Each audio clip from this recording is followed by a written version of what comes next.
delegation which is in India, led of course by President Vladimir Putin, and of course the Indian side playing host. Well, a lot to look forward to in the day ahead, and over the next 2 hours we'll be joined with a fascinating lineup of guests from geopolitics to strategic affairs, as well as economy and markets, to just try and put everything that's going on between Russia and India and those very important economic ties which are under discussion in perspective. But first up, let's bring you the headlines that we're tracking for you at 8 a.m. this morning. Prime Minister Narendra Modi gives a special welcome to Vladimir Putin in Delhi ahead of the India-Russia annual summit. President Putin arrives for the first India visit since the Ukraine war amid renewed global peace efforts as well as pressure from the United States and the European Union. Prime Minister Modi gifts President Vladimir Putin a special Russian edition of the Bhagavad Gita, says the pious teachings of the sacred book inspire millions.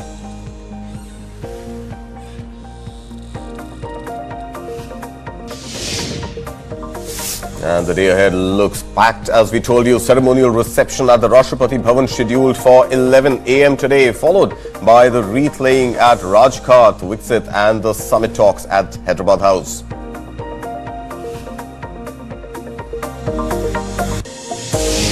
And even as Vladimir Putin's delegation arrives in India, top ministers and corporate leaders from both sides engage in productive talks led by Piyush Goyal, India's Commerce and Industry Minister, and his counterpart, Russian Economic Development Minister, on boosting cooperation in food, agriculture, pharmaceuticals, textiles, automobiles, and expanding economic opportunities for both nations. And it's not just the Commerce Minister, even Finance Minister Nirmala Sitharaman holds talks with Russia's first Deputy Prime Minister Denis Manturov, with both sides discussing investment flows, banking cooperation and broader financial ties as New Delhi and Moscow look to deepen economic engagement.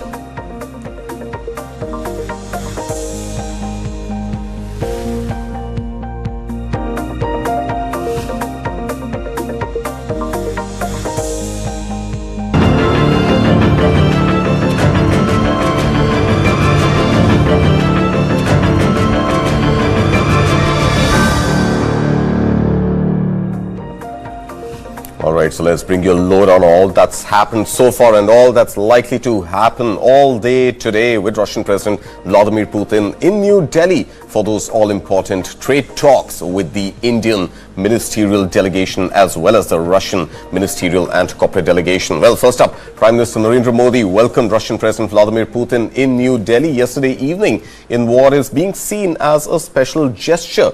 Putin landed at the Air Force Station in Palam and was received personally by Prime Minister Modi ahead of the India-Russia annual summit scheduled for today. Now, this visit is significant as it is President Putin's first trip to India since the war in Ukraine began. The global spotlight is already on the conflict, especially with new peace efforts involving US President Donald Trump. Now, soon after arriving, President Putin headed to 7 Lok Kalyan Marg, the Prime Minister's residence, where the two leaders had a private dinner which lasted about 2 hours. Now, President Putin will receive a ceremonial welcome at Rashtrapati Bhavan today at 11 a.m. He will then visit Rajghat to pay tribute to Mahatma Gandhi by laying a wreath. Now, later at 11:50 a.m., the 23rd India-Russia annual summit will begin at Hyderabad House in New Delhi. After their talks, both leaders are expected to make statements to the press. Remember, the last time Putin visited India was in December 2021, which was a short visit and ahead of Russia's war in Ukraine. Now, post the summit, the Russian president will attend a business event in Bharat Mandapam. And finally, in the evening, President Draupadi Murmu will host him for a banquet dinner at Rashtrapati Bhavan, his last official engagement for the day. In a thoughtful gesture, Prime Minister Modi also presented President Putin with a copy of the Bhagavad Gita in Russian. In a post on X, Prime Minister Modi said the Gita's teachings inspire millions of people across the world. Prime Minister Modi also wrote that he's delighted to welcome his friend President Putin to India and looking forward to interactions later last evening as well as today. Now, India-Russia friendship is a time-tested one that has greatly benefited our people, said Prime Minister Modi. Now remember, this visit is expected to deepen cooperation between India and Russia, not just in defense and energy, but across trade, space, technology, as both nations prepare for the crucial rounds of talks today. Well, we have a special panel of guests joining us this morning. In the studio, I'm joined by my colleague R. Sridharan, Editor International, TV9 Network. We've also got with us Barnik Chitran Metra, PE investor, Chrysalis Venture Partners, and of course joining us remotely this morning, economist Mithali Nikore, joining in from Ahmedabad just before she takes a flight to Delhi. As we understand, she's invited for those business talks later in the evening. Thank you, Mithali. We also have Ambassador Jayant Das Gupta, former Indian ambassador to WTO, and General Sanjay Kulkarni, a defense expert and a strategic affairs expert. Shri, let's begin first with understanding what's on stake, what's at stake here, what's on the table here, especially given the fact that India and Russia and their partnership is not a recent one, is not determined by who is in the seat of power in which country, but pretty much runs 7 decades long. How strong is this bond, and what is on the table today, given all that's happening in the world of geopolitics, especially with President Donald Trump? Absolutely, Karthik. I think if you look at global alliances around the world, the India-Russia relationship has possibly been one of the most enduring relationships which has withstood test of time on multiple fronts. And I'm glad that now under the two leaders, this is going to take on a new dimension entirely. Because, so far, if you look at the Indian defense system, almost 60% of our equipment is from Russia. But until recently, India was a buyer. Now we're going to become, we already become a co-partner. We are into R&D with them, joint development, production of critical equipment, like the BrahMos missile, for example. So I think this relationship is moving to a new trajectory altogether on multiple fronts, whether it is defense collaboration and also energy. Despite the US pressure, I think both the countries are very clear that energy is very important, both from a Russian point of view and Indian point of view, because of India's need for energy, because we are one of the largest and the fastest growing economies in the world today. So we can't do that unless we have access to cheap energy. But most importantly, Karthik, I think this is about India suggesting or telling the world that it's also about India's own strategic autonomy, that India will engage with different nations on its own terms and not be pressurized by any particular viewpoint or any particular agenda which doesn't fit in with India's own aspirations as a growing economy. So I think that's a very clear message that's going out from this meeting, and I think we will see this relationship becoming a really important relationship going forward, and probably one of the most defining features also of the new world order that's emerging, Karthik. All right, Shri. Of course, a lot of things to discuss, from energy ties to security needs, especially the defense platforms that India still continues to rely on Russian equipment for. But we'll get into those specifics of trade, in just a little bit of time. But I want to first understand the messaging which is at stake here. And, Barnik, if I can invite you to join in before I go to, Ambassador Jayant Das Gupta. First up, with Russia pretty much trying, not Russia trying, but in fact, the Western world trying to isolate Russia from the global economic and the geopolitical order. The messaging here that Vladimir Putin is not a pariah, the messaging that he has potentially friends and long-lasting friends with enduring relationships at a time when the West continues to look at President Vladimir Putin with suspicion, given the fact that the war in Ukraine and the peace plan proposed, the 28-point peace plan proposed by the US, has not really been signed as yet. What is on stake right now when it comes to messaging? Is it India's messaging to the US that, hey, tariffs, no tariffs, trade talks notwithstanding, we've got friends outside of the US as well that we can rely on? Or is it messaging by President Vladimir Putin that I'm not the one who's getting isolated? In fact, if anything, it might be Europe which is getting isolated at this point. Yeah, so let's start with the Indian point of view. I think if you look at the warm welcome which the Indian Prime Minister accorded to President Putin, meeting him at the airport, and then the entire show of the Indian dancers, right? I think it is very clear that the Indians are not managing the visit, but celebrating this visit and celebrating the summit. This is a very important point because India wants to make clear that beyond even strategic autonomy, it is about economic interests of India it is also about defense supply guarantees, which is far more important to India than just a partnership with the US. So the messaging from the Indian point is very clear. It's one of independence, it is one of leadership, and it is one of doing friendship with people based on strategic interests. And from the Russian point of view, there can be no better optics than this when the world's largest economy by population, and I think the fourth largest economy by dollars, is welcoming the Russian president with open arms and is deepening its partnership both not only in defense and oil but also to trade, which is expected to surpass $100 billion as the goal set by the summit by 2030. That's right, Barnik. Karthik, if I may just add to what Barnik said, I don't think, while this is definitely a celebration of a visit, but I don't think in any way India is saying that Russia is more important to us over US, because these are engagements that are happening on their own merit. US is important, definitely it's the world's most powerful, largest economy, so there is no way India is going to disengage or want to disengage with the US. That would be very stupid on our part. What we are saying is essentially is that there are relationships that are important to Russia, whether it is a US relationship, whether it is a Russian relationship, or even a Chinese relationship. All these relationships will be dealt with merit on a need basis from a Bharat first, an India first perspective. So I think this is not meant to alienate any specific country. We are not, for example, trying to alienate US with this meeting. This is the 23rd India-Russia meeting that's happening. I think it's India's desire is to strengthen relations with all the key allies, and India has not gone into any kind of a war or tariff war with any nation. I think it's basically the US which is putting pressure on India right now, or the Russian energy oil purchase, because the president there, President Donald Trump, wants a quick end to the Russia-Ukraine war. So I don't think India is really trying to distance itself from any particular nation by this engagement, Karthik. That's my viewpoint. All right, Ambassador Jayantas Gupta, let's bring you into this conversation. And point well taken that she is making, that it's potentially not a trade-off. It's not that we want to align with Russia because we want to alienate the US. But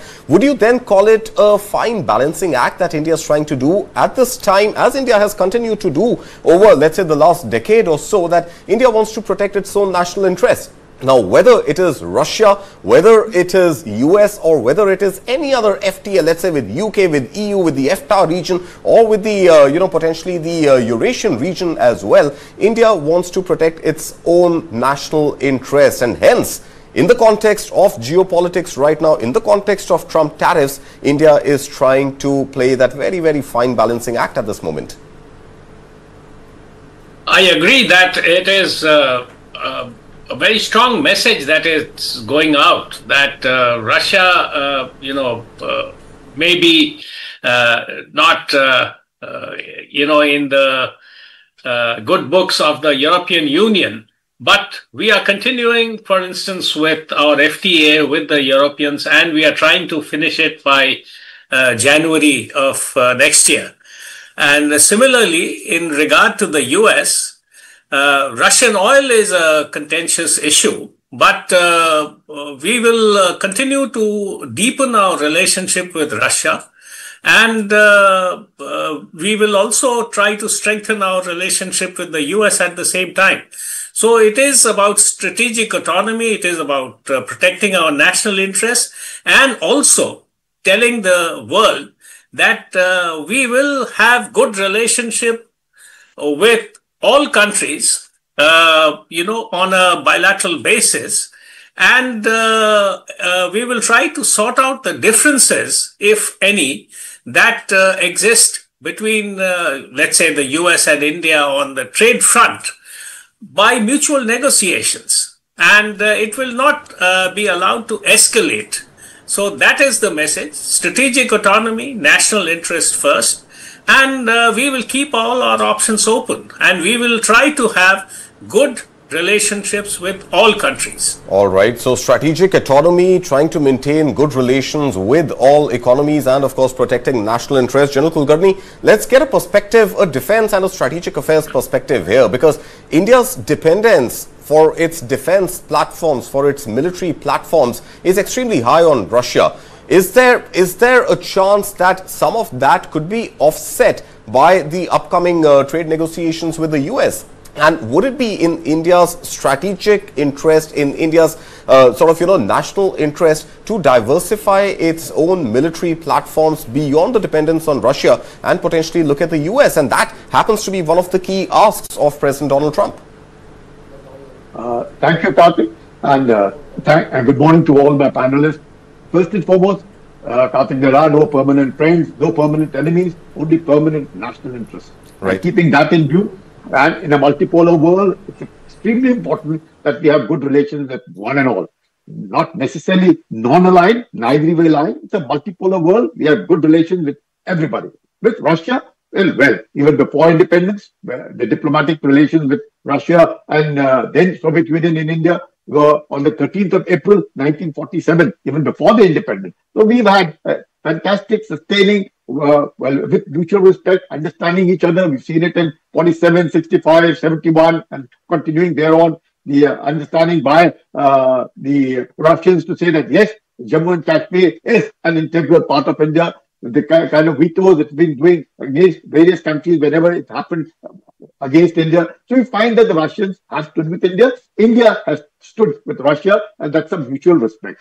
Now, because the defense is concerned, definitely, at a point of time, we have 68% dependency on Russia because we found the Russian equipment well sturdier, one. Secondly, the barter system, thirdly, well acceptable. And there was mutual understanding. You find the HAL coming up in a huge way where we assemble the MiGs, we assemble the Sus. Now we find that the Sus have been given 66,000 crores for upgradation to ensure that they remain operational for the next 3 decades and modernized and updated, all in collaboration. So then when talks on Su-57, we saw in Operation Sindoor how BrahMos were handy, how S500 were handy, how we hit the aircraft at over 300 kilometers. So things of those kind definitely enhance the understanding, the kind of relationship that we have with Russia. But definitely, the friendship with Russia is not at the cost of any country. That's for sure. No country can say my way or highway. That's not the way it is. It's a multipolar world. And in the multipolar world, it's important that we have good relations. Definitely, energy takes a huge cake. $68 billion trade, of which just we are exporting only $5 billion. Imports are worth about $63 billion. Obviously, $100 billion would involve a lot. But in the overall context of trade is concerned, definitely $100 billion do help us. There's no denying the fact. The most important is the trust. And the trust is what drives the relationship with Russia. And the trust is not just developed over a period of 2 decades or 3 decades. It's been over the years since independence. And that is what is important, I think. And the Putin visit, the Bonami, the kind of friendship, that's personal chemistry, that's a force multiplier. Absolutely. That force multiplier helps in establishing good and conveys a good message to the world that, well, if you see Russia is a good friend of India, and India, irrespective of what happens in Ukraine, irrespective of the tariffs, irrespective of what the Americans might say, that energy will flow, and that energy will be translated into this positive energy which has now developed between India and Russia. All right, energy will translate into positive energy. Let's bring in Mithali Nikore, and now let's actually get deeper into that entire energy conundrum, given the fact that there are sanctions on Lukoil and Rosneft, and incidentally, we also have the chairman of Rosneft as part of the Russian delegation here in India. Now, Mithali Nikore, the 100 billion trade pact by 2030, trade worth $100 billion, obviously a significant milestone. But the question really is about the trade balance, and the trade balance is tilting in favor of Russia and not in favor of India. Now, coming specifically to oil, for example, or let's diversify beyond oil. As of 2024-25, India's total trade with Russia was about $68 billion, out of which India's imports were about $63 billion and India's exports just shy of $5 billion. Now, even as we talk about expanding trade to $100 billion, India's got to shore up its own export potential as well. Now, are sectors like fertilizers and agri and fisheries going to be enough to offset the massive defense imports and potentially, the continued energy imports once, let's say, potentially the sanctions are lifted? Are we going to be in a position to balance that trade equation better in India's favor? Thanks, Karthik, for bringing me into the conversation. And I think, when I'm looking at the scenario here in Gujarat, I've been working with a lot of industries here, and there's a sentiment of hope. There's a sentiment of optimism with this visit of the Russian president, simply because of the kind of geopolitical changes in the global value chains that have transpired this year. A lot of exporters here, for example, have diversified away from the US. They are looking for new markets. They've already sort of diversified away to the UK, even to East Asia. And, so with Surat and with Kandla and Mundra emerging as major sort of transit points from here in Gujarat, a lot of industries are saying this is a great opportunity for us to now think about the Russian market seriously. I'm pretty sure a similar sentiment is echoing across the manufacturing hubs in Tamil Nadu, in Karnataka, in Andhra Pradesh, in Maharashtra, and most of our country today, because we need new markets. And Russia happens to be a fast-growing economy. It happens to be, a $1.5 billion economy. Now, the issue, of course, which a lot of the other panelists pointed out, is when you're doing this much trade with Russia and when you're, angering, say, other geopolitical parties like the US or the EU or the UK that you're trying to do business with, how does that impact our trade, with these partners? And I think this is where India has to play not only a balancing act, but the act of a global leader. And this is exactly, I feel, what we will see over the next 2 days, where India can have an influence on Russia as one of its major oil purchasers, as one of its purchasers of several other defense equipment, and saying, let's move towards de-escalation, let's move towards peace, and let's usher in a new era of a multipolarity across the world, where global value chains are set in such a way that, India, China, Russia, the partners that came together during the SCO summit can actually strengthen their trade ties, can actually bring in a lot more integration in, through investment as well as through manufacturing. We know that there are a lot of Russian businesses who want to come and invest in India, but because of, Western sanctions and because of the way the financial flows are being restricted, they are unable to come in and invest. So I think this is the time, the peace deal is already on the table. This is the time for Russia to also come in, de-escalate, and think about the economy as opposed to, the other sort of geopolitical aspects that are at play. I do think that the pharmaceuticals industry is also a very, very critical industry for this cooperation going forward, because the pharmaceutical industry in India is growing extremely fast. Again, we are looking for alternative markets in that sense. Right. So the pharmaceutical sector, very promising in this case. All right. The pharma sector as an export potential seems promising at this moment, but I want to spend a little more time on energy. And Shri, if I can bring you into this conversation now. There was a time in the starting days of Russia's war on Ukraine that energy, crude oil from Russia, was heavily discounted. That's not the case anymore. Also, the two major oil producers in Russia, Rosneft and Lukoil, have been sanctioned by the United States. Right. As of the month of November, India has made absolutely no purchases officially of any Russian oil, Russian crude. Now, given the fact that the oil is not discounted, you also have a situation of sanctions on the two large producers. And you also have the chairman of Rosneft here for negotiations. What does it mean for India's own energy independence? Because if India is not going to get the cheap discounted Russian oil, India need not go ahead and buy that oil from Russia, number one. And number two, going forward, in case the sanctions were not to be lifted, then this entire $100 billion trade that we're talking about by 2030 is not going to see the energy component in it at all.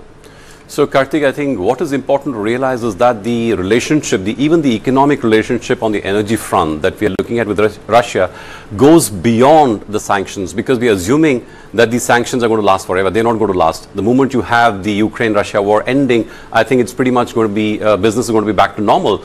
And at that point, I think Shri, given the fact that we don't have a timeline for when the war is going to end, because Russia is pretty clear it wants to control the entire territory of Donbass, and that is not something that it has militarily been able to capture as yet. So the fact is that it could be another few weeks, it could be another few months, or God knows, it could maybe run another few years. But 2030, you know, time is not going to stop for India or for Russia, and we are already at the end of 2025. So 2030 target of $100 billion, let's say hypothetically with a 50% probability on India continuing to seal those long-term deals with Russia on energy. What else comes into play as far as the heavy lifting for making that trade happen? So first of all, Karthik, energy is a global commodity. So no one gains by keeping Russia out of the market for too long, because it drives up the cost, especially for Europe, which is totally dependent on Russian gas, for example, to warm their homes at this point. But Shri, is that where US wants to come in? Is that the gap Absolutely. that US would want to fill in? Definitely. I think that's one of the reasons, you know, which why we have this, you know, the whole scenario right now is because US is also keen to be one of the sellers of energy to the world. That's absolutely the case, Karthik. But Karthik, I think the important point is India will want to continue buying from Russia once the sanctions are lifted and we are back on an even keel, for a simple reason. That as a buyer, you want to have a diversified supplier base. You don't want to necessarily just be, you know, in bed with one supplier, because that's strategically risky for you as a nation. So I think it's in India's interest and in the world's interest to have as many producers as in the open market, so that the energy prices globally can remain at a stable rate, because energy is key to everyone's growth. Yeah. If you have fluctuations in energy, then your growth is impacted. And I think for world peace itself, energy plays a very important role. Right. So I think India will want to stay engaged with Russia. I think we are also preparing for a time when we are looking at alternative mechanisms, even if the sanctions continue. Yeah. We don't have the details yet, but I believe that the two nations are working out some sort of a mechanism which will allow India to continue buying Russian oil. Right. I'm sure even President Trump would want the American household not to be impacted by, you know, India's purchase from non-Russian sources, because if India were to step in to buy, let's say from Saudi, for example, increase its purchase from Saudi or other sources, and now we have an issue with Venezuela as well. Right. So I think there is a lot of stress on the energy market which will come into play, and it's in everyone's interest to make sure that the Russian oil comes into the market in some fashion or the other, Karthik. All right, General Kulkarni, before you step out, I know you have another engagement. I want to get your view on the same question, that the US sanctions on Russian oil, US pressurizing India as well as China to stop buying Russian oil, and India seem to have given some concession on that request already. Is it for US to ensure that what it calls the funding of Russia's war in Ukraine comes to an end, or is it so that India diversifies its own sources of crude oil purchase, and that basket must include the United States? Thank you, Karthik. I think that's a false narrative. Firstly, before the Ukraine war started, our dependency on Russia was just about 4%. That's right. And it was only at the insistence of the USA, because we wanted to give the non-Russian suppliers to India, to the Europe. Absolutely. Nobody wanted oil prices to go through the roof, and that is why India and China both went ahead and bought the discounted Russian oil. Absolutely, Karthik. And it was for that reason, to ensure the stability of price, that 1.8 million barrels per day were being imported from Russia for us. And of course, the discount came to us as being good friends. But now that also is reduced. And now what Mr. Putin himself has said, that, well, if US is saying what it is saying, but it is importing what? Their nuclear fuel from Russia. So this hypocrisy of USA gets exposed with notes, this thing. You know, it's absolutely clear. Notwithstanding that, just a word about Donbass. Now, Donbass, from 2014 onward, the DNR, the Donetsk Republic, People's Republic, and the Luhansk People's Republic, this has been on since 2014. And the independence to these two little autonomy to these two small provinces, part of the Donbass, were already given. And therefore, what Ukraine was attempting to do, and you see the Minsk 1, you see Minsk 2, you see the Normandy 4, all of it wanting it. And therefore, it is only from 2022 that the entire thing erupted. Otherwise, the Russians have been at war with Ukraine since 2014, firstly because of the loss of Crimea, and thereafter the DNR and the LNR, what they call it, which now we call combined as Donbass region. And hence, It is the Russians which have been wanting, whether the Russian speakers were there, a Russian culture was more prevalent there, but this region has always been a difficult region, both for Ukraine as also for Moscow. It isn't that it was, but definitely the Moscow decided to take it. But one way forward is, I look at it, I don't know how it is, that the win-win divide Ukraine into West Ukraine and East Ukraine, and let East Ukraine be under the custody of Russia, as what was done after the Second World War with Germany. West Germany and East Germany, West went to the Allied, left Russia, and East Germany went to Russia. And therefore, this kind of an arrangement might help, resolve the issue. But definitely Donbass will not be given up, because that is mineral resource that also happens to be the agriculture. Now with Zaporizhia and Kherson in there, yes, sir, you find the Russians are very much into it. You find Kharkiv much closer to Russia, but Russians are finding it extremely difficult in keeping the Ukrainians away. Right. But definitely, all said and done, Donbass and Zaporizhia and Kherson in custody of Russia. That's about 20% of Ukraine. It's a win-win situation for Russia. Zelensky virtually, I understand, giving up and might just resign. That's what the rumors are all about. Yeah. If that be so, I think we should. The worst days are over. And with good relations with Russia, it's a win-win situation for everybody in the world. All right, General Kulkarni, thank you so much for your views. I will come to Barnik in just a bit. In fact, we have to go into a break. But before we slip into that break, I want to get a final input from Ambassador Jayant Das Gupta on this entire energy debate that we are having right now. And Ambassador Das Gupta, the messaging with Igor Sechin, the chairman of Rosneft, here as part of the Russian delegation. Remember, there are US sanctions on Rosneft. So one would have assumed potentially that we will not be in a situation right now to make any commitments to Russia on purchase of Russian oil. But the fact that the chairman of Rosneft is here, is this Russia's messaging to the United States that we know how to deal with sanctions? We've been there before. We understand that road and every contour of that road very well. And you can't pressure us into not selling oil to our allies. Yes, that is indeed a very important reason why the Rosneft chairman is visiting India. The other issue is that Rosneft has, I think, about 49% of Nayara Energy, which is also a large oil refiner in India. And, if the Russian sanctions are followed to the T, then Nayara Energy may, have to face very adverse weather. Right. So it is also not only the supplies to India, but also about Nayara Energy, in which the Rosneft has invested heavily. And the long-term prospects, because there are already, news items which are appearing, I don't know about their veracity, about ship-to-ship transfers through some ports in the UAE, which are obfuscating the origin of Russian oil, and they are finding their way into third countries. So I don't know whether that is going to be a thing which is going to be, adopted by many countries. But there are other problems, and of course, it is the hope is there that the Ukraine crisis would get sorted out within the next few months, and then all these sanctions and other things will, disappear, right, and things will be back on an even keel.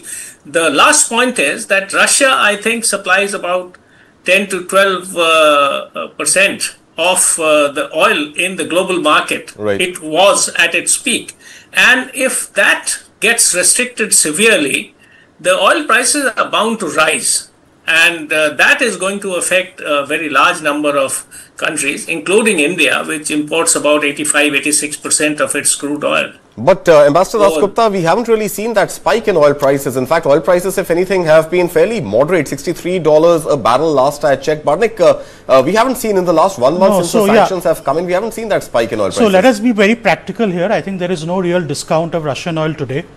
I think for India to commit to buying Russian oil, the Russians have to deep discount that oil for India. Right now at $58, which is the price of Russian oil to India, it does not make sense for India to buy Russian oil. The $5 gap is not enough for all of the other costs which have to be taken in. So I think I think India played an important role in stabilizing the global oil market once the Russian supply was taken off. I would add that this was actually done at the behest of the US, which requested India and China to buy Russian oil. Yeah. I think some of that has now stabilized, and if any, the crude oil prices are actually headed further down. In fact, if you look at year-end estimates around this time next year, I think it's quite possible that the crude oil prices will be closer to $54, $55. In that sense, India should follow its pragmatic strategy of buying the lowest cost crude from wherever it can get, right, while maintaining friendship with everyone, which is what it has done, because it has bought $6 billion of US oil in the form of LPG this year, and it will continue to maintain the basket, but the thrust will always be buying the cheapest oil possible. Yep. And if the Russians want us to buy more oil, they have to sacrifice gross margins and give us another $10, $15 discount if we have to seriously consider buying Russian oil at the scale we were buying for the last 2 years. Absolutely. Shri, I just want to get one word from you as well, and I want to understand that it's not that there's a supply issue with crude, right? There is enough crude with the Gulf and with the US as well, from what we understand. So it's not a question of supply, it's a question of just moderating that supply to keep prices at a certain point. So Russian oil not being in the market would give OPEC the chance to increase their capacity, wouldn't it? Absolutely, Karthik. That's how the commodity market works. It works on supply and demand, pure and simple. I just want to also touch upon a previous question that you asked, Karthik, on the presence of the Rosneft CEO and what it signals. Are we going to brazenly violate any sanctions that US has imposed on purchase of Russian oil? I don't think his presence here signifies that we're going to be brazen about continuing to buy Russian oil. Not at all. I think there is a real risk of US imposing some sort of secondary sanctions on India if we were to blatantly go against what US thinks is in some sense the arrangement that should be adhered to. I think the intent really is to look beyond this whole era of war between Russia and Ukraine and look at some sort of a long-term mechanism which makes it viable for India to continue purchasing oil from Russia. I think that's a larger relationship. I think the two countries are trying to forge. If you don't mind, I'll just give a 30-second intervention. Sure. I think we had a lot of discussion on balancing act. I think the message diplomatically the Prime Minister has conveyed over the last 3 months with his visit to the SCO and his dynamics with President Xi and now with President Putin is that India cannot be pushed around. While we will be friends with everyone, we will also follow our interests. So I think there is nothing to be scared of. India has shown that it is not scared of any more sanctions. So I think let us assume that what India is doing and the right way to respond to the Americans is through strength. And that's the strategy we've adopted. It is balanced, but it's balanced with strength, which has been the posture adopted by the Prime Minister and his team over the last quarter. All right, and Ambassador Dasgupta, one final word before we slip into this break. I know I've been needing to take this break for a while, but one final word from you, sir. We are talking about sanctions at a time when sanctions also have been unilaterally imposed on these two oil firms by the US, and some argue that India, with its 50% tariffs, already happens to be in the territory of sanctions. Now, despite India not buying Russian oil for the last 1 month and 5 days, as we understand, today is the 5th of December, the 25% secondary tariffs on India have not come down. So should India take those sanctions seriously? The first point is, I think that 25% for the purchase of Russian oil, that is under negotiation. And, that is once we sign the deal, the first tranche, that is likely to be taken off the table altogether. So that is the first point.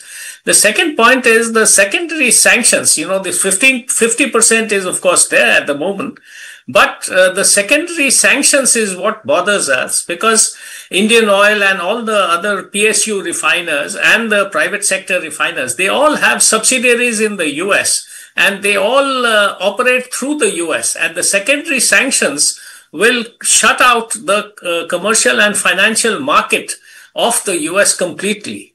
Apart from, of course, going one step further and then sanctioning, individuals who are associated with these companies. So that is what is deterring, I think, the Indian PSU refiners from going ahead and buying. And, of course, the private sector operators. Of course, well, we will continue with the energy story, but after this break, we will pivot from crude oil to India's overall energy independence, especially when it comes to nuclear reactors, which we understand is also on the agenda for discussion. Well, we'll be back after a very short break. Do stay tuned in to News9.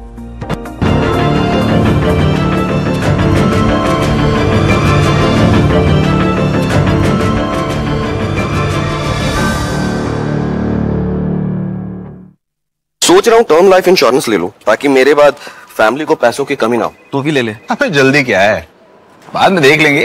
आराम से आराम से आराम से। अब तो कुणाल को heart attack आ गया यार। पॉलिसी बाजार पर 0 GST के साथ अब 1 करोड़ का टर्म लाइफ इंश्योरेंस सिर्फ 400 रुपए महीने से शुरू। आराम से हाँ। सामान देना भैया। अब आगे क्या करना है? वो बिट्टू की पर्ची में देखो ना, कहाँ गई पर्ची? नमस्ते जी। हाँ, मुझे पता है वो पर्ची में क्या लिखा होता है। आप चलिए मेरे साथ। व्हील चेयर, ये आपका और ये आपका। पर्ची में शॉपिंग की बात तो जरूर लिखी होती है। थोड़ी पेट पूजा की बात कोई पर्ची में ना लिखे, ऐसा हो सकता है? Tiffin thank you.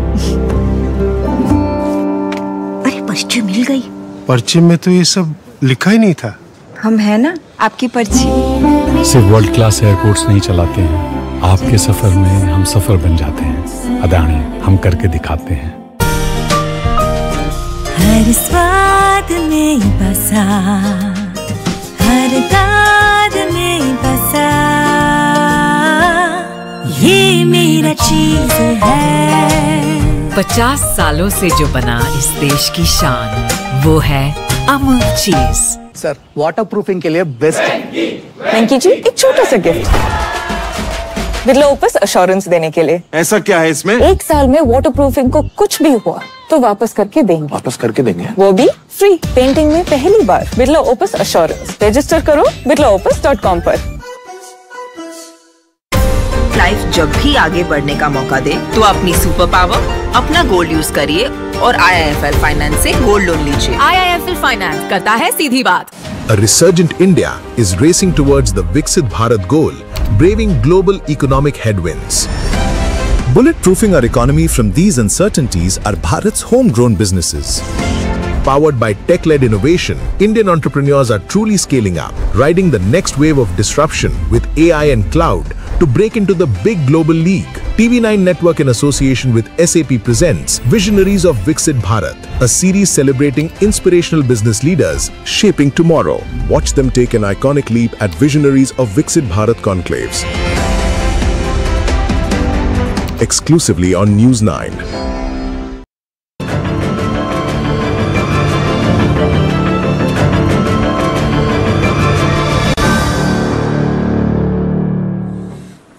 Welcome back. You're watching our rolling coverage right here on President Vladimir Putin's visit to India and all the deals which are likely to be on the table and hopefully signed by end of the day today. But we were talking about crude oil purchases and India trying to secure its own energy independence. But then there's another kind of energy which India has been trying to secure for its own national interests, and that happens to be the nuclear reactors. And those nuclear reactors for which the tech transfer from US for the last decade or so has not really happened. India is unlikely to, even as part of the ongoing trade negotiations with the US, India seems unlikely to get that tech transfer for the US-based nuclear reactors. But the Russian small nuclear reactors for India's own energy independence seem to be on the table, on agenda for negotiations right now with President Vladimir Putin's visit to India. Barnik, you come from a family of nuclear scientists. You were telling me how important is nuclear energy for India to sustain its own energy independence, and of course, it's as green as they come. So nuclear energy is a very important part of our energy independence strategy. I think we've not built any large nuclear reactors over the past decade or so. I think what is on the table right now is reactors 5 and 6 of Kalam, which needs to be constructed. And I think what is likely to be announced today is a partnership with Russia to see if there's some technology transfer and participation in construction of the reactor. As you mentioned, Russia also has decent technology on the small modular reactors, which is the latest technology in reactors. So I think the only way for India to achieve its goal of energy independence and achieve the green energy targets is only through sustained nuclear power. I think the only partner of choice right now is Russia, since we've struggled to get the technology from the US. Even more important than that, I think we have to also look at Russia for enriched uranium, which discussions will follow once we get the technology. But for me, I would really watch out on what announcements are made on nuclear energy and on particularly the 2 units in Kudankulam power plant, which are announced today. I do expect a Russian cooperation to be announced as part of the communique at 2 p.m. But let's see. I think this is an important area for India to graduate its relationship with Russia beyond crude. All right, so nuclear reactors, or small modular nuclear reactors, could potentially make it to that press communique, which is likely to be released at 2 o'clock. But let's look at all that is likely to be on the table. And Ambassador Dasgupta, I'll come to you, with my question. First up, we are talking about crude oil, we are talking about energy security, then we are talking about nuclear, small modular nuclear reactors and some sort of a tech transfer there, which is something that the US has pretty much evaded India's request thus far. Then, of course, we are talking about defense deals. We are talking about the S400s, potentially the S500s. We are talking about the Su-57 and potentially some sort of an engagement, at least on that front, if not really the signing of an MOU and commitments which may not come, because, as we understand, defense procurement is a fairly complex process. And then, in addition to that, we are talking about India's own exports. Mithali Nikore sometime back was talking about pharmaceuticals, but we are also talking agriculture, fisheries, and we are talking fertilizers as well. But all of this also coming at a time when, Ambassador Dasgupta, just a week from now, the US trade delegation is going to visit India. Now, one was in the early days of Trump assuming office for the second time on 20th Jan, one was talking about fall of 2025. Well, fall has fallen and winter is almost here, but the deal isn't. Now, with the US trade deal, the negotiators visiting India next week, is there pressure on India, or is there pressure on the United States with Putin's visit here to get that deal going quickly? I think, of course, India is under pressure because a very large number of people have been laid off in the labor-intensive sectors like apparel, like textiles, leather, fisheries, etc. So that is there. But the pressure is also on the US, because India is, in a sense, the second one standing. China is the first one and India is the second one standing. And India has made it very clear that unless there is reciprocity and there is mutual benefit, it will not sign. So that is there. And the other point which is extremely important at this juncture is about the US Supreme Court's verdict, which is pending fire. It could come out before Christmas, or at the latest it could come out by January. And if the Supreme Court were to say that the president had overstepped his authority in imposing tariffs under the International Emergency Economic Powers Act of 1977, then all these tariffs will have to be rolled back. Of course, some of them could be reimposed by President Trump under Section 232 of the Trade Expansion Act, like he did with steel, aluminium and autos. Right. But not all of them can be reimposed. So it would make a sea change in the scenario. And then, negotiations could start once again. Absolutely. So that is one thing, that is the elephant in the room. Right, no doubt about it. And of course, you're talking about the kind of pressure that India is under. There's also pressure on US when it comes to the I word, inflation, isn't it, Sri? Exactly, Karthik. I think there's a huge domestic issue that President Trump is also dealing with. Let's not forget that, next year he's going to be facing midterm elections where Republicans need to come back and get control of Congress, both the House and the Senate. And there's a real chance right now that Democrats might actually end up getting a slim, a margin on Congress. So that's a real risk which the President Trump has to avert before it happens. Because if that happens, then he's getting into a lame duck sort of a presidency, which he doesn't want. And also, I think the American consumer has spoken in some sense, because his, popularity in terms of his, voting is now down to 36%, which is the lowest, for President Trump. So these are some indicators, apart from what, Ambassador Dasgupta mentioned about the US Supreme Court, ruling on whether President Trump actually has the power under IEPA to impose these sanctions, because it's very clear, look, reading at everything, that he actually doesn't have those powers to impose tariffs on nations, because Congress is the body which has the power to impose tariffs and basically reset tariffs. It has not delegated that power to the US president. So to my mind, it's a pretty open and shut case from a Supreme Court perspective as well, that the US president has probably overstepped his authority when he's imposed these sanctions. And that apart, we'll wait for the US Supreme Court to come that. But there is enough evidence to suggest that Trump would want to conclude a deal with India, irrespective of what the US Supreme Court says. Right. Just to make sure that the inflation, the I word that you talked about, it doesn't hit the American consumers any more than it already has. Absolutely, Shri. Barnik, I want to bring you in onto now, just going beyond just US and just Russia, but in the context of President Vladimir Putin's visit to India, to New Delhi, I want to now discuss the rise of RIC, the Russia, India, China bloc. Now, in your educated view and your experience, do you think this bloc is capable of challenging, first up, the tech hegemony of the United States, and second, the oil hegemony of the Gulf? So I think I would be very cautious about calling this a bloc yet, because I think, to be fair, unlike our relationship with Russia, which is one of deep friendship and affection, the relationship with China is not based on similar foundations. So again, we have to be careful, and I think it is a valid counterweight to the volatility shown by American administrators and American administrations, to put it as a counterweight. But I think it's a little too early to call it a weight, and I am still skeptical of the role it can play, particularly in technology and oil.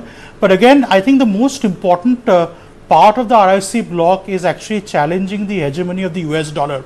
That is something which is beginning to happen. In fact, we will see some announcements on payment mechanisms likely, because I was told that one of the big discussion points of the private dinner yesterday between the President and the Prime Minister was the setting up of a direct exchange payment system bypassing SWIFT. So I think the RIC bloc, probably anchored around the SCO or the BRICS, is something which will become more important over the next 2 or 3 years, at least till the current policy volatility of the US continues.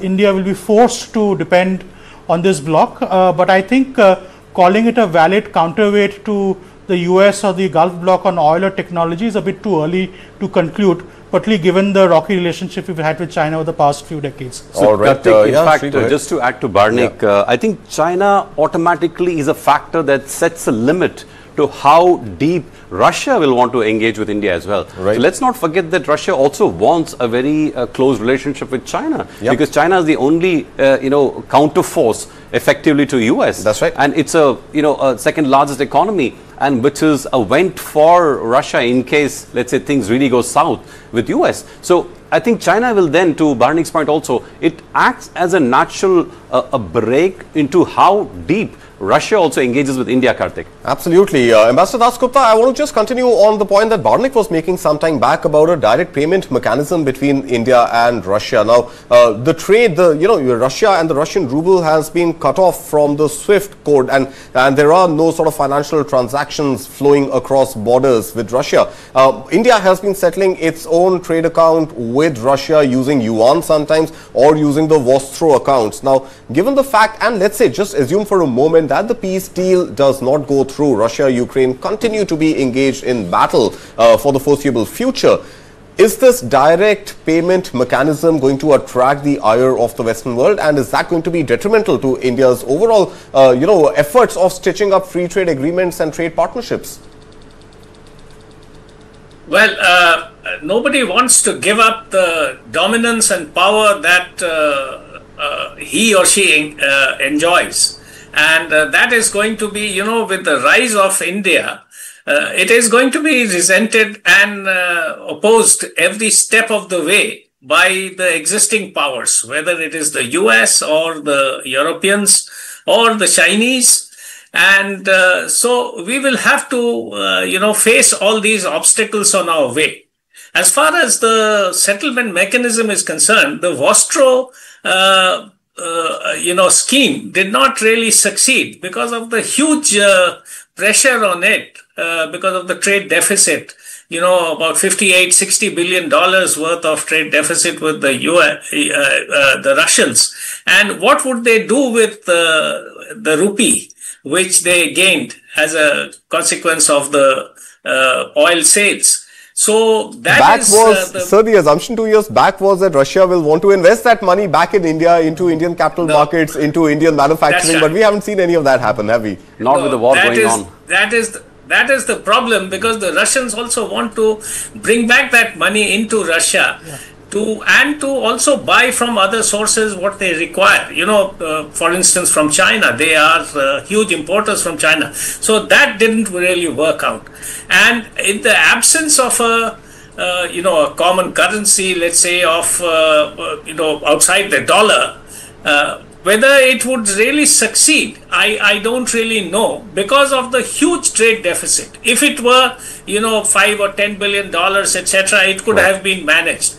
But with $60 billion, of course, that is something which is at the moment there. But it may not be there, because if, this war continues for another year or so, and the Russian imports of oil into India, that comes down to a thin trickle or comes down to zero, the trade deficit would disappear. Right. So I think that could be another problem which could be getting solved by itself. All right. Barnik, I just want to ask, before you respond to Ambassador Das Gupta, has India pretty much, in its trade with Russia, been able to prop up the yuan, and is that sort of India aiding China indirectly? Again, there are lots of unintended consequences. I think one of the challenges for the Vostro accounts was the predominant trade deficit. I think the trade deficit should get sorted. I think, as pointed out by guests, I think in steady times we do not buy more than 4-5% of our oil basket from Russia. I think one of the discussions on the payment mechanism is the involvement of a third currency, particularly the dirham, right, which will allow the risks to be managed of Russian figuring out what to do with so many Indian rupees. So let's see what the deal gets announced. Maybe there'll be no announcement, but there'll be some rumors trickling out. But if the new payment mechanism involves a third currency like a dirham, right, which by the way is also the currency for oil with OPEC, I think it gives a lot more liquidity to Russia. It also allows India to do trade seamlessly. So again, let's look at the details. But again, I think the problem of having $63 billion of imports, right, which was a very unique situation we had for the last year or two, will not happen going forward, right? Even in the best circumstance, there may be $10-15 billion of trade deficit to settle. So again, let's watch out. But this is significant not from an oil trade point of view, but from a point of view of business-to-business relationships between India and Russia. If India is looking to make investments in Russia, Russia is looking to make investments in India, and if you're going to increase exports again to Russia, right, which Mitali pointed out in terms of pharmaceuticals, what will India do with so many rubles, right? So the problem will be on the other side, right, if we start pushing a trade deficit to a free and fair trade. So I think the payment mechanism for me is a necessary condition to achieve the $100 billion as long as the war continues. If the war stops, then the sanctions will be lifted. But I find it hard to believe that we'll be exporting a lot of stuff to Russia in the absence of a third currency being involved, settling our exporters. All right, Shri, we have to slip into a break, but a very quick reaction from you. India, Russia going ahead with that direct payment module that Barnik is talking about. Is it going to attract the ire of the US? I think it's safe to say, Karthik, that today the conversation, the discussion that will happen between, let's say, the leaders and the business leaders, we will probably see some sort of emergence of an idea. I don't think we're going to see a deal on the table like this is how we're going to do it. That's not going to happen. But yes, India and Russia will be wary of what is the reaction that we're going to get from US. Absolutely. If an alternative mechanism were indeed going to be put into play. So I think they will tread with caution. It's a leverage at this point telling the US, okay, if you're going to put sanctions on us, there are other ways in which we can do it, which hurts you back. Absolutely. So I think that's the signal. I don't think it really is a viable mechanism, like Barnik said, in the absence of a currency, which is like mutually useful for both the nations. Absolutely. Well, we will slip into another very short break. Ambassador Das Gupta, thank you so much for your time. Shri and Barnik continue to be here with us. We will now focus on defense deals likely to be on the table. After a very short break, we are back in just a minute. Do stay tuned.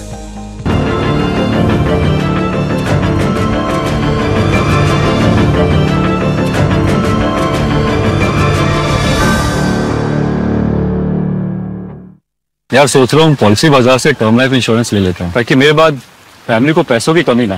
तू भी ले ले यार, अभी तो young है यार, बाद में देखते हैं। आजा पॉलिसी बाजार पर 0 GST के साथ अब 1 करोड़ का टर्म लाइफ इंश्योरेंस सिर्फ 400 रुपए महीने से शुरू। Speed, it's relative. The more you speed up, the more the world slows down. And when you are fast enough, everything becomes still. That's when you see the world as it truly is. Servo Hypersport F5, when speed is your default. आराम से हाँ। सामान देना भैया। अब आगे क्या करना है? वो पिट्टू की पर्ची में देखो ना, कहाँ गई पर्ची? नमस्ते जी। हाँ, मुझे पता है वो पर्ची में क्या लिखा होता है। आप चलिए मेरे साथ। व्हील चेयर, ये आपका और ये आपका। पर्ची में शॉपिंग की बात तो जरूर लिखी होती है। थोड़ी पेट पूजा की बात कोई पर्ची में ना लिखे, ऐसा हो सकता है? Tiffin thank you. अरे पर्ची मिल गई। पर्ची में तो ये सब लिखा ही नहीं था। हम है ना आपकी पर्ची। सिर्फ वर्ल्ड क्लास एयरपोर्ट्स नहीं चलाते हैं, आपके सफर में हम सफर बन जाते हैं। अदानी, हम करके दिखाते हैं। Welcome to a cheese spread made with pure milk. For chilly evenings, for peppery sundowners, for garlic afternoons, for tikka picnics. Welcome to Amul cheese spread. Spread the richness.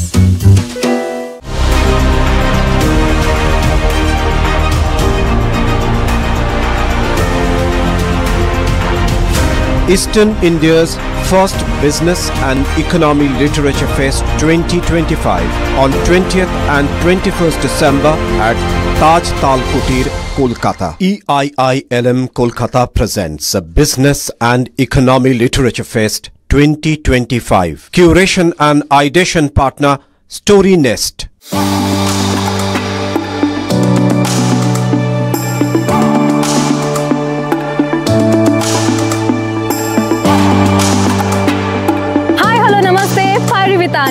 इस सीजन में हम आपको सैर कराएंगे ईस्टर्न यूरोप की एक beautiful country Belarus में।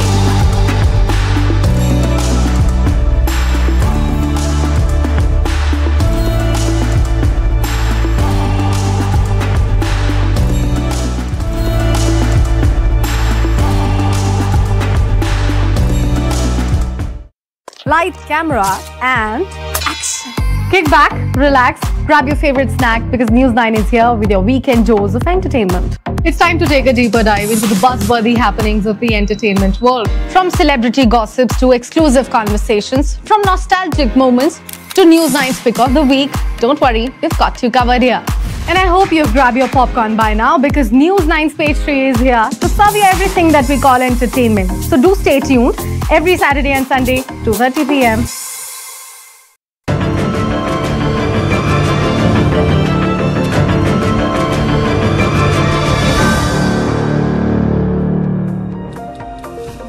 Thank you so much for staying with us. You are tuned in to our rolling coverage of Russian President Vladimir Putin's visit to India, the 23rd Russia-India summit, which is underway in New Delhi as we speak. Well, the Russian president has come with a delegation of ministers as well as corporate leaders to India. Now, India's Commerce and Industry Minister Piyush Goyal said he had a productive meeting with Maxim Reshelnikov, Minister of Economic Development at Russia.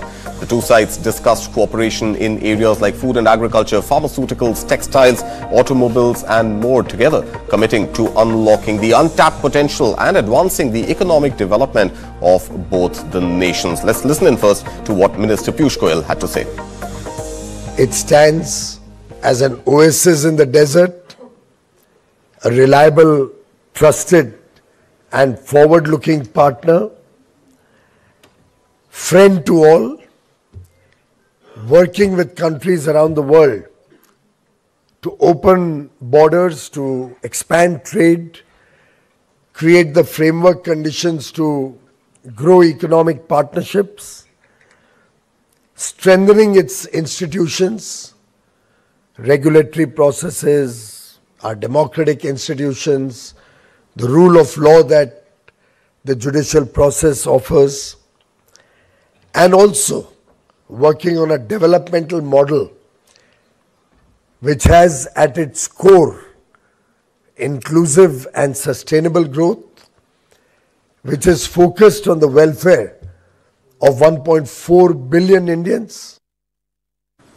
Well, India and Russia have stepped up high-level engagement ahead of the 23rd India-Russia Annual Summit in New Delhi today. Finance Minister Nirmala Sitharaman on Thursday discussed issues relating to investments, finance and banking with a visiting Russian delegation led by the first Deputy Prime Minister of Russia, Denis Manturov. Now, the meeting came just hours after President Vladimir Putin arrived in India, making this his first visit in 4 years.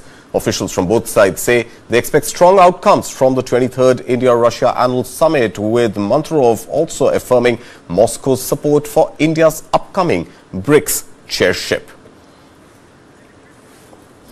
And let's continue discussing the all-important visit of Russian President Vladimir Putin here in India. I continue to be joined by Barnik Chitran Metra and R. Sridharan. I also have Mr. Rakesh Kar joining us in the studio. And of course, joining us remotely this morning, we've got Ambassador S.D. Muni, professor and former Indian diplomat. We've also got with us Major General Rajan Kochar. Well, we have in the first part of our rolling coverage already discussed India's energy independence and India's autonomy in deciding its own strategic course in finding its friends in the global world order, challenged by US President Donald Trump. But as things stand right now, with the onset of this India-Russia annual summit, there is a big focus even on India's defense ties. And remember, Russia has been a pretty much permanent partner for India over the last 7 decades, supplying the all-important military equipment to India. So let's talk about that first. But first up to you,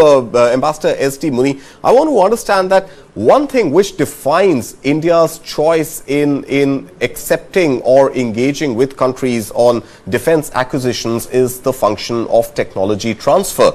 India and Russia have been fairly aligned when it comes to tech transfer. We have the Su-30s assembled by HAL in India. You have their services and the maintenance taken care of. And Russia also seems to be open to the Su-57s and some sort of tech transfer, potentially not for the stealth technology, but many other components of the technology likely to be transferred to India. US, on the other side, has been very, very guarded with transferring technology to any third country. So in the context of Russian President Vladimir Putin's visit to India, tech transfer specifically for defense platforms, how important a clincher is that going to be for India to gravitate more towards Russian platforms? Well, I think India has always depended on Russia, and Russia has proved to be a very reliable technology transfer partner.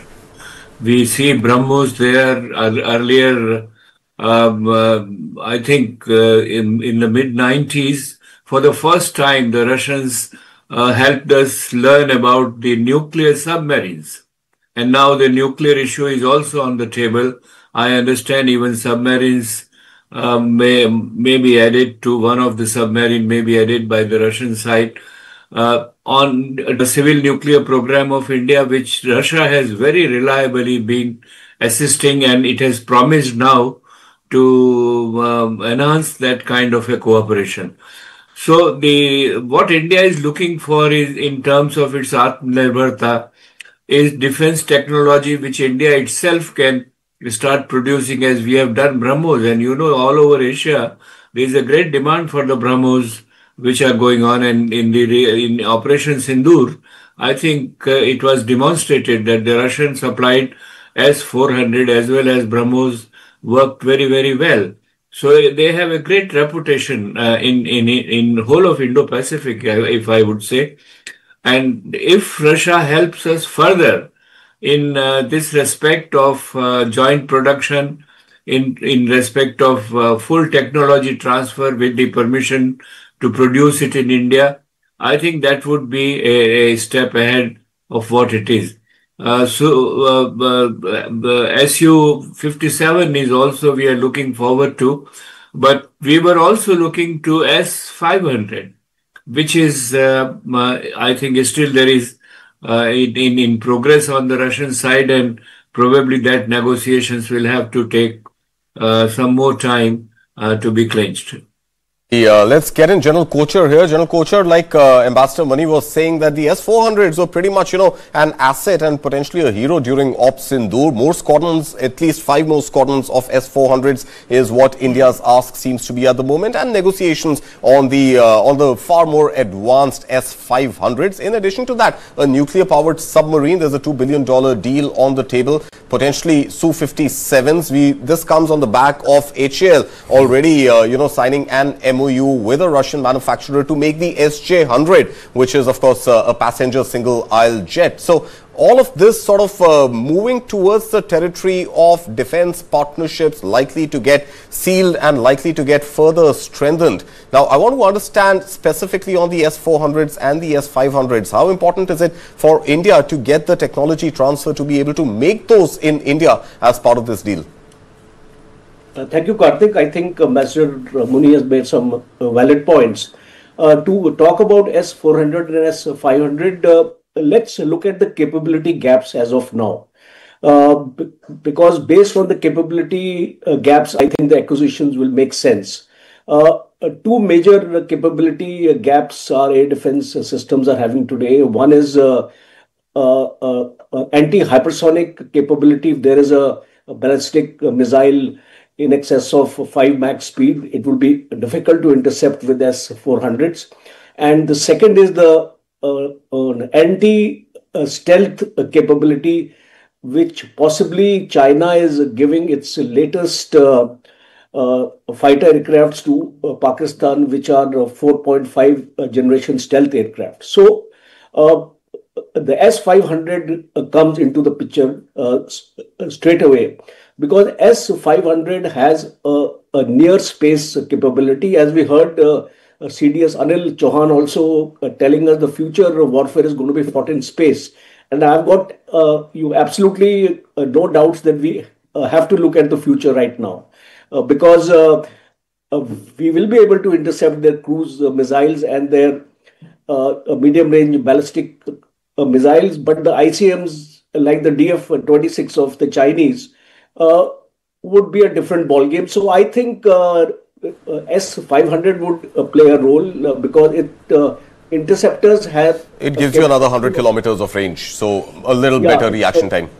Yeah, and also the radar component of S-400 is very, very advanced. It can detect targets thousands of kilometers away as soon as they come from the exosphere into the atmosphere.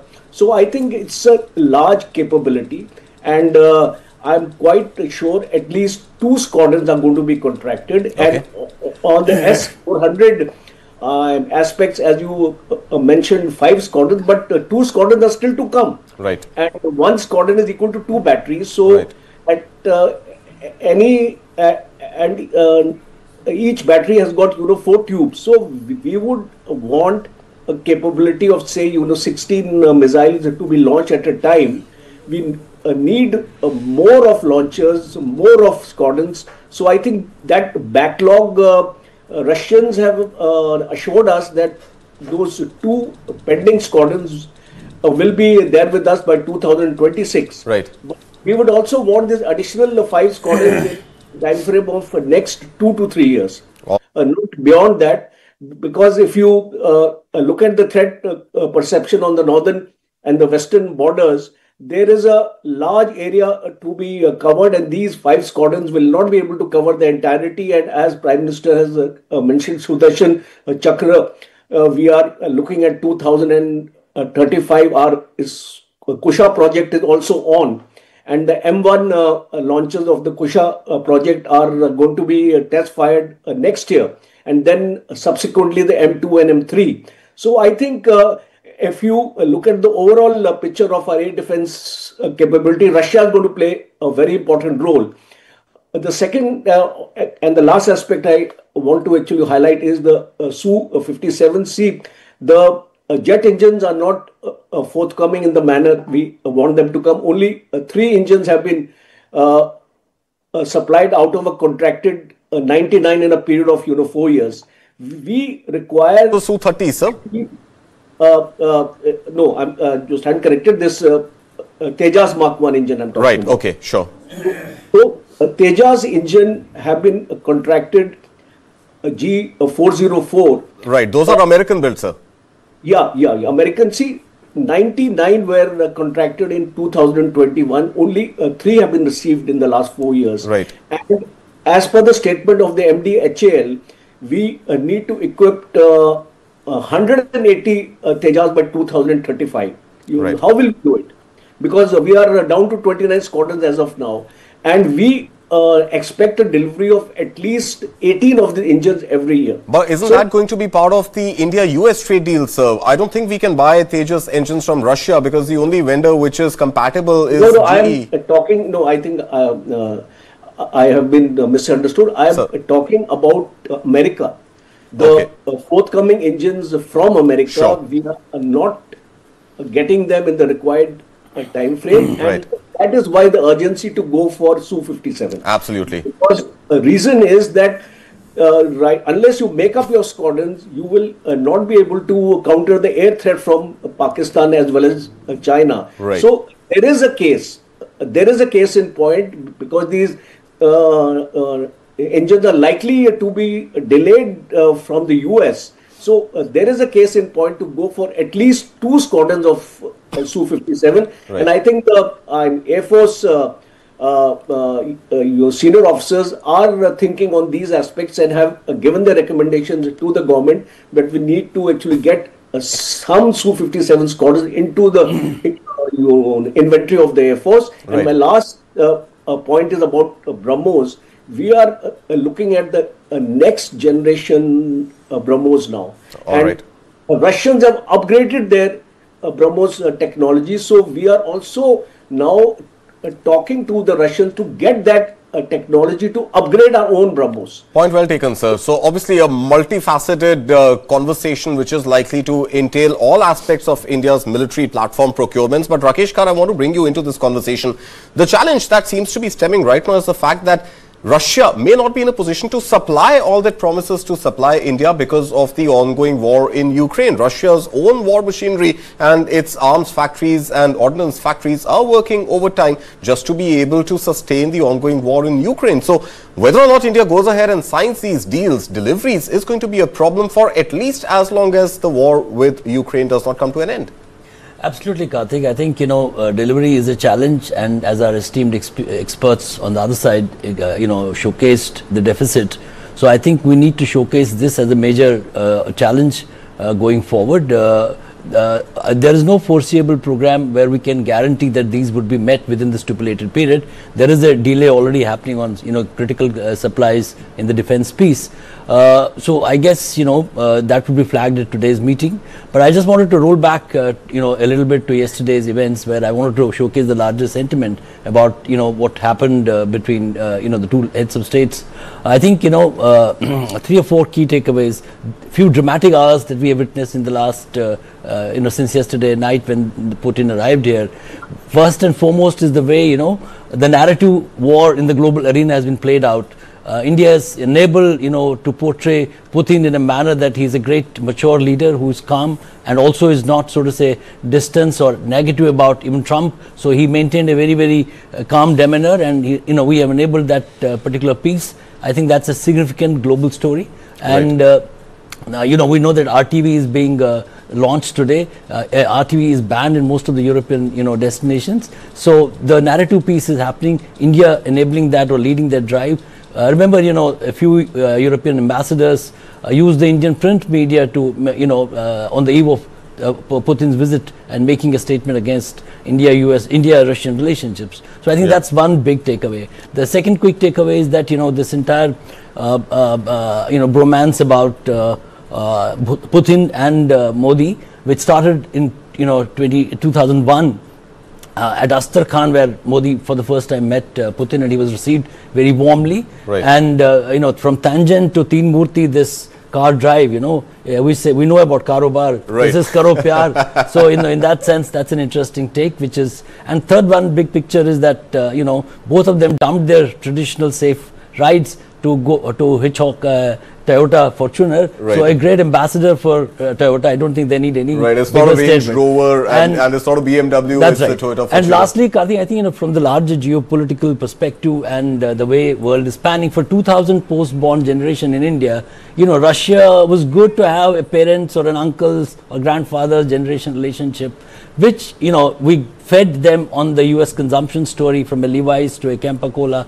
All that with these images. The golden arches, the McDonald's. McDonald's, yes, I know. So with these images playing out, I guess there's going to be a pivotal shift. More so, Karthik, because, India pivoted to US in the last 20 years. Now US is pivoting, so to say, away from India. In that sense, these discussions and the big day today and the private dinner yesterday holds a lot of promise. Of course, there are challenges which I'll come to a little later, including the defense piece and also, bilateral relationships between China and Russia, India and China, and the big piece about RIC. And then, I understand France, Macron is visiting Russia. China is to invite them to become a member of G7. That's right. And where Russia has been knocked off of G8 and Putin made no bones about coming back to G8. Absolutely. Well, of course, a lot to discuss, but to narrow focus right now again on the defense deals on the table. Srinath, I want to first bring your perspective in before I bring back Ambassador Muni and then, of course, General Kochhar one more time.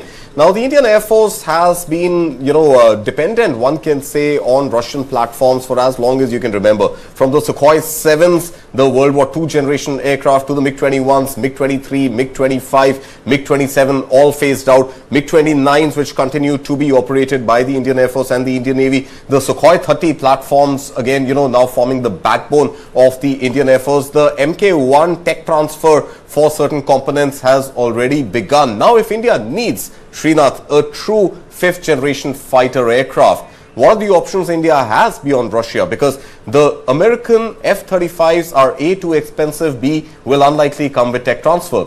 The Chinese JF-17s or the J-10s, the 4.5 gen onward aircrafts, is something which India may not want to take because of the neighborhood clashes that could potentially at some point take place, and also the fact that America and China continue to supply military equipment, Air Force equipment to Pakistan. So beyond Russia, does India have an option? Does India have a choice? If India wants a 5th generation stealth capable aircraft, will it have to be the Su-57 and nothing else?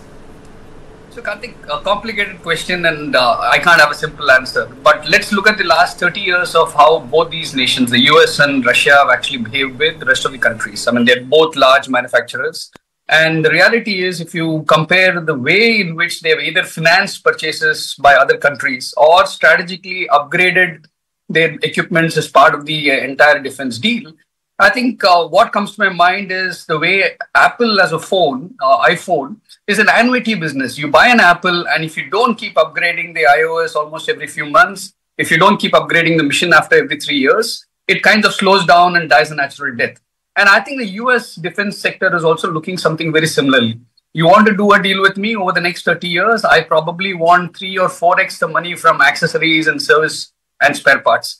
And so in that light, I think if there was a trade-off, a binary trade-off at that, which I think will be very difficult for India to give in, I think then Russia is the only one. And I don't look at this entire deal as just a defense deal, Karthik. I mean, I call it the gods kind of a framework that this entire visit.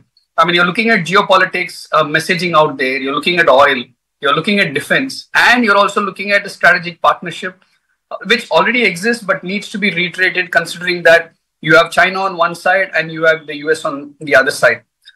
So the reality is, do we have a defense deal? I think we will have to get a defense deal. How will that be held against India by the Trump administration? I think we should have hopefully done our homework, saying that if there is a trade-off, what could be the repercussions going forward? Well, I don't think there's a trade-off here, and that's something that we have spent considerable time trying to discuss. It seems to be more of a balancing act which India would have to do to protect its own sovereign national interest. But General Kochhar, the same question to you. Does India have an option beyond the Su-57 if it wants a 5th generation fighter aircraft, and not just fighter aircraft, 5th gen fighter aircrafts, even nuclear submarines? Does India have any other partner to look up to beyond Russia? Karthik, as of now, I don't think, because options are limited, but at the same time, do not forget our AMCA program, because 114. So we are talking about 2035 for AMCA to hopefully see light of the day, and given, with due respect, given the track record of HAL with Tejas, one can't really be too confident of 2035 as well. Karthik, you also point to notice that saffron is already in India right now. So it's setting up a base in India. So I think that would be a major area of positivity what we are actually seeing. Sure. Because it is going to reduce the burden of us on the US. Because US is not a reliable partner, and we know now US is hobnobbing with Pakistan. It's likely to delay our jet engine program. So I think saffron is one important avenue which we need to explore, and let's see how fast they will be able to deliver those engines what we are going to contract from France. But as of now, to answer your question, I think the options are in front of us, or the aircrafts which were being discussed is F-35, and F-35 is more or less ruled out because of its high maintenance cost and low reliability, and also US being a partner, because we don't expect those upgrades to F-35 to come to us in the time frame whenever we require them. We actually saw a case in point of Rafale. Okay, now to talk about Rafale, that's an option I think we need to explore more, because let's not have too much of inventory into the Air Force. We should, 114, I believe, Rafales talk is on to contract them from France. So I would prefer, if you take my personal opinion, instead of going for S-57, I would prefer additional Rafale aircraft into the inventory, because they're already there. The maintenance base has already been set up, and we don't have to deal with too many agencies and a diverse inventory into the Air Force, because we already have a number of different kinds of aircrafts in the Air Force. So possibly as a stopgap measure, I think not more than 2 squadrons of the Su-57 may be inducted, but majorly I would expect us to go in for a larger number of Rafale aircraft to bridge this gap of 13 squadrons. All right, Shri, I will let you respond to that in just a minute. There's some breaking news coming in. There's a big statement, and flow of news has begun. Statement coming in from Russian President Vladimir Putin. Putin is saying that he will discuss the 25% tariff imposed on India for purchasing Russian oil. That is the big statement coming in.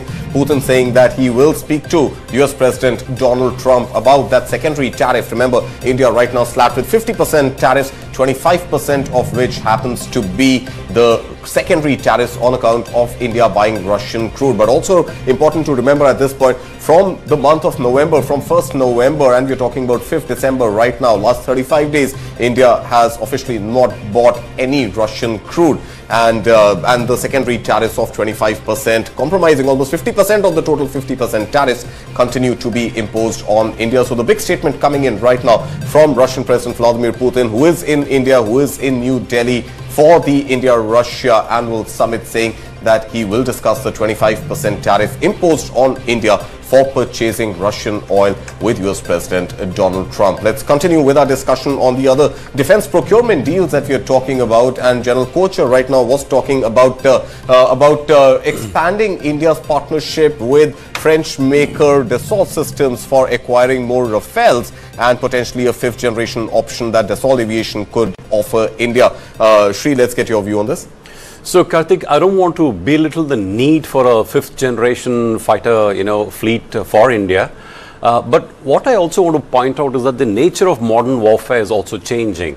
What do I mean by that? There's more of drone, unmanned aircraft being utilized, to fight these battles. So what I expect is that there'll be significant collaboration that we see between India and Russia on drones, anti-drone, technology, and also newer generation of radar technology. So these are all the directions in which India can go till we actually have our own a reliable, let's say, 5th generation fighter fleet in place. So I think there will be a significant, development on that front from the meeting today, Karthik. That's my sense. All right. So of course we will understand the real outcome of that meeting only around 2:30 p.m. today as the press statements start coming out. For now, let's also quickly pivot away and look at the stock markets. We have Avinash Gorakshkar joining us this morning. Avinash, good morning. It's been a flat start to the day this morning. Hardly any movement which can be seen on the charts, both Sensex and Nifty trading absolutely flat. But I want to use this opportunity to discuss the two sectors which are in focus with Russian President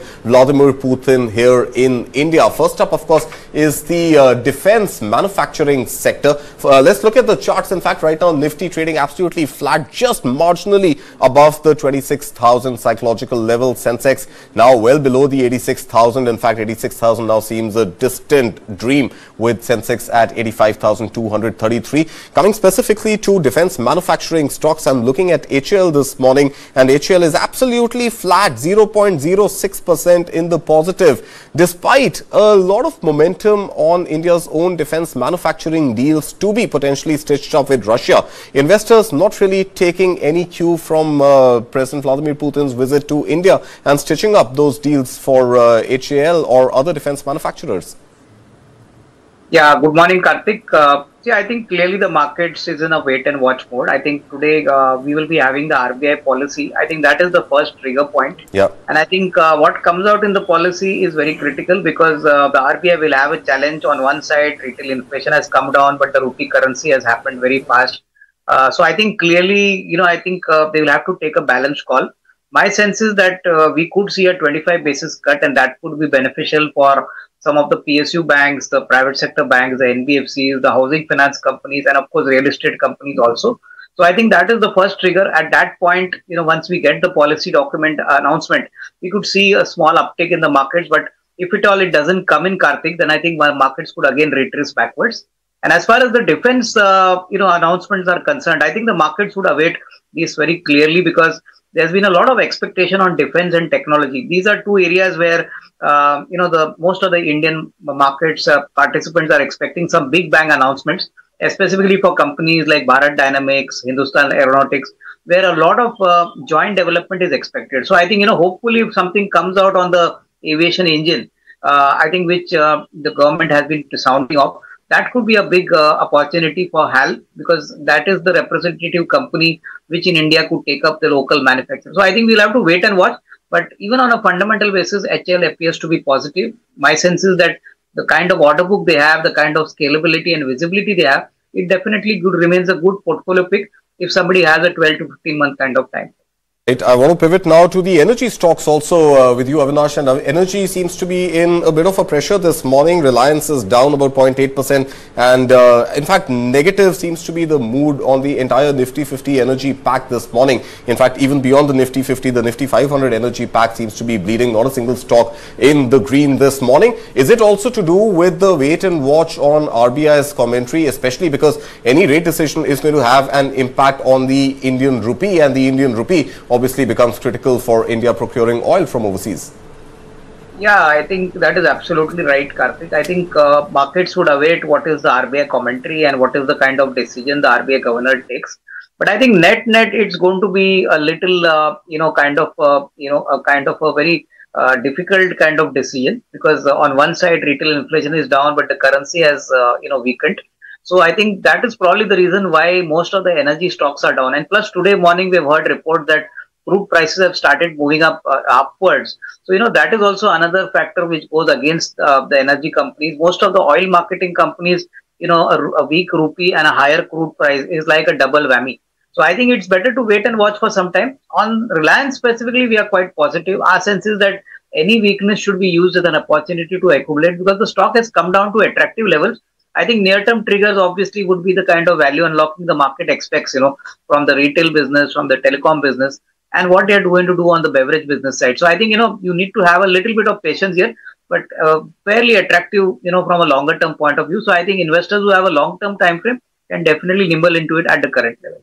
Avinash, let's leave it at that. Thank you so much for your time this morning. Pleasure as always having you here on News9. Let's pivot back now to the all-important Russian President Vladimir Putin's visit here in India. And of course, this coming at a time when the war in Ukraine does not seem to end. Now, there has been no peace agreement signed yet and Moscow is signaling that it wants to take over the Donbas territory, which it has not been able to seize militarily. Now, is India likely to bring up the peace plan in its conversations with the Russian president here in India? And especially given the fact that all eyes would be on India and the commentary going out from India being very, very closely monitored by the United States. Srinath, let me bring you back into this conversation. India sort of, taking a very, very neutral view. In fact, hardly any statement from India on Russia's war in Ukraine, and at a time when there is pressure, Western pressure on Russia to end the war in Ukraine.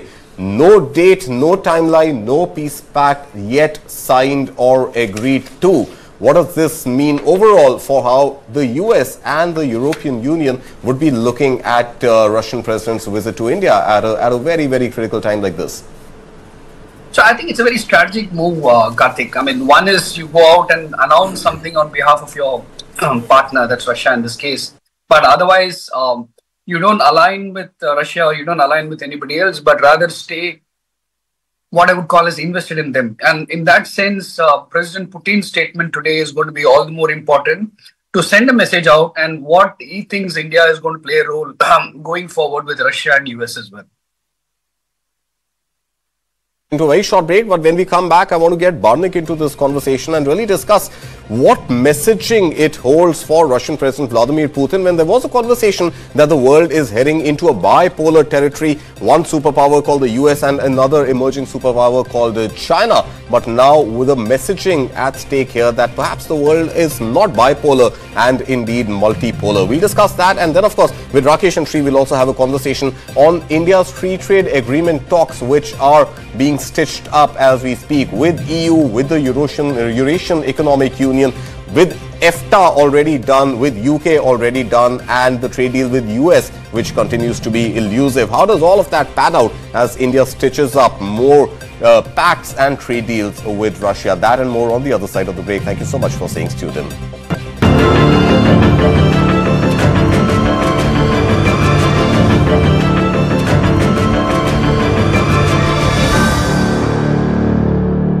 Powered by Servo Hypersport F5 when speed is your default. 25 lakh का hospital bill है, कितने पैसे कहाँ से आएंगे? पैसों की चिंता आप मत कीजिए पापा। मैम, सर का हेल्थ इंश्योरेंस क्लेम अप्रूव हो गया है। आप? पॉलिसी बाजार। पॉलिसी बाजार पर 0 GST के साथ अब 1 करोड़ का हेल्थ इंश्योरेंस सिर्फ 550 रुपए महीने से शुरू। Speed, it's relative. The more you speed up, the more the world slows down. And when you are fast enough, everything becomes still. That's when you see the world as it truly is.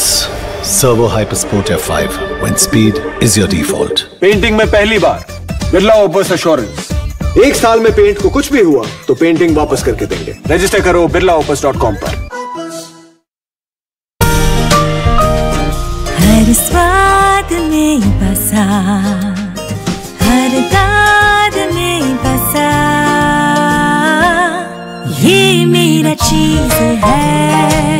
50 सालों से जो बना इस देश की शान, वो है अमूल चीज। आराम से हाँ। सामान देना भैया। अब आगे क्या करना है? वो पिट्टू की पर्ची में देखो ना, कहाँ गई पर्ची? नमस्ते जी। हाँ, मुझे पता है वो पर्ची में क्या लिखा होता है। आप चलिए मेरे साथ। व्हीलचेयर, ये आपका और ये आपका। पर्ची में शॉपिंग की बात तो जरूर लिखी होती है। थोड़ी पेट पूजा की बात कोई पर्ची में ना लिखे, ऐसा हो सकता है? टिफिन लाया। Thank you. अरे पर्ची मिल गई। पर्ची में तो ये सब लिखा ही नहीं था। हम है ना आपकी पर्ची। सिर्फ वर्ल्ड क्लास एयरपोर्ट्स नहीं चलाते हैं, आपके सफर में हम सफर बन जाते हैं। अदानी, हम करके दिखाते हैं।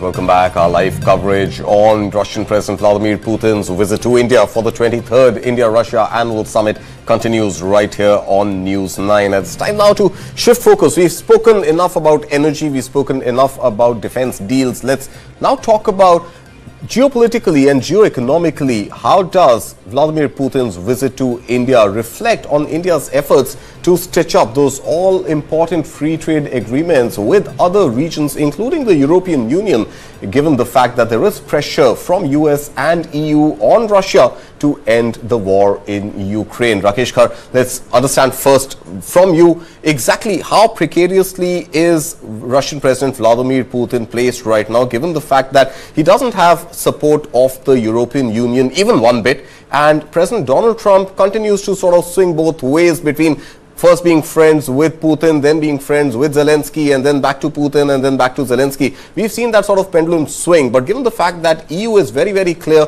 that Russia should not be given any land and Russia should not be given access to any territory which is the sovereign right of Ukraine, the fact that Russia trying to make a statement with Vladimir Putin here in India and saying that, hey, I'm not isolated in the world, I've still got my friends. What does this mean for India's FTAs which are under negotiation and discussion with the European Union? Could this rub India the wrong way? I don't think so. The world has come to acknowledge the reality of these, multipolar situations. India is talking to EU, EU is talking to India. It just signed up a UK FTA. So I don't think the one will run against each other. The key issue is that, these parallel conversations will continue while India wants to ramp up its own economic ties with Russia. There's a huge deficit in terms of the balance of trade there, which, Putin yesterday in his interview outlined. We need to find solutions to so to say bridge that deficit. And I guess on the table, India really has not been able to last 70 years think out of box in terms of bridging that. We see them as essential suppliers of defense ties, while President Putin said we don't just supply, we share, which is a fact, which is where we stand different from US in terms of defense deals. Most importantly, I think on the table would be building larger import-export balance between India and Russia, while as we have parallel conversations. To answer your question, I don't think they would be disturbed beyond a point. There would be optics, as I said, the EU ambassadors have written and used Indian media to make a point, but there is a limitation to optics and then ground realities of working with independent entities. Putin, of course, made light of G7. He said, what is this G in this? Great. What is great? India is the fastest growing economy. Germany is losing. He didn't mention many more countries, but he did say that the order has changed. And he mentioned China. And of course, you're right. Now, G7 versus G2, India doesn't fit in there. Yep. So these conversations will pan out. We really don't know how they're going to shape up. But India is on top of the table in terms of leading these parallel conversations without slighting one against the other. All right. So just to add to what Rakesh is saying, let's look at it from an EU perspective, right? EU has two issues. One is the issue of strategic security. It feels threatened by Russia. Right. But on the economic front, obviously, EU also realizes that it's like greatest economies in European Union. Right. They are facing a slowdown. There's an aging population. So there is a need for EU, especially in the context of US, changing its dynamics with EU as a country. It's no longer the post-World War status quo. The way Trump is disengaging from EU in some sense, it implies that EU needs newer partnerships. It needs newer economic partnerships. And what better than one of the fastest growing economies in the world, which is India. So I think these are two different buckets, and India also will engage with EU on those terms. There is a need for a closer economic ties. Whereas, EU needs to fight its own issues with Russia. I don't think that's something India can solve for them. So I think India, as far as the EU FTA is concerned, will focus on merit, on terms of trade, what works for India and what works for European nations. Absolutely. Bardik, let's bring you in. Now, I want to actually understand from you, and this is something very, very significant. We've sort of touched upon it earlier, but the fact that there are sanctions on Russia at the moment, US sanctions on Russian oil majors, and the fact that there has been a public statement which says that Russia has sort of, dealt with sanctions earlier and knows how to get its way around it. But what I want to understand from you is this entire narrative which the West has built about India and China funding Russia's war in Ukraine. How valid is that? Because given the fact that our total trade with Russia is just about $68 odd billion, of which India's imports are about $63 billion.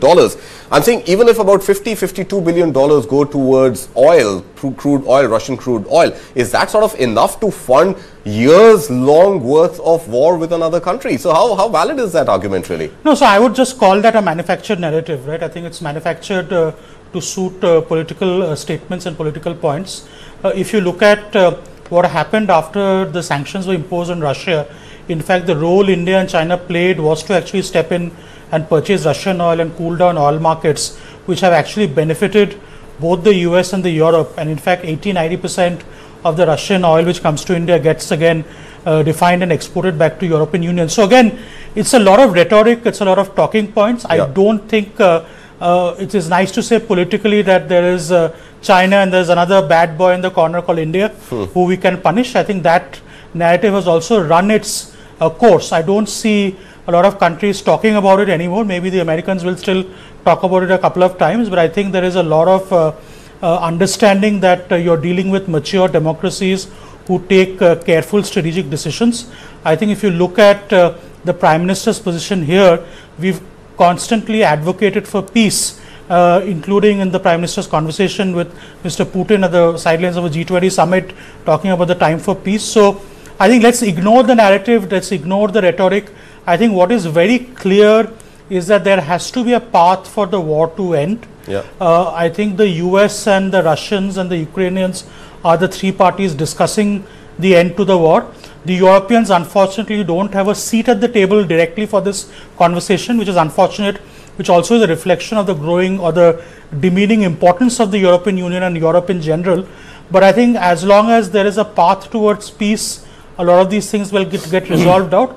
I think the role India can play is to be Vishwamitra, which is be friends with everyone, continue to do with business with everyone. I do expect that the European Union FTA will get signed before Republic Day in January, or at least get announced before the Republic Day. I think January 27th has been the timeline committed. So I think India is right where it should be in adopting a very balanced, fair posture towards these developments. And again, while there is political rhetoric, there is nothing which dissuades us from doing what is right strategically for us and also right for the economy. Right. Of course, Banik, sometime back you were saying that it's too early to call RIC a bloc just as yet, but I want to throw that open to Rakesh. Now, Rakesh, now with the fact that we were talking about G8, we were talking about G7 with Russia out, and now you're talking about G2, which is US and China. The fact that the rise of RIC is something which is in a way inevitable, not just on energy in the traditional sense that we understand, but also the new age energy which comes by way of the lithium-ion batteries that China controls.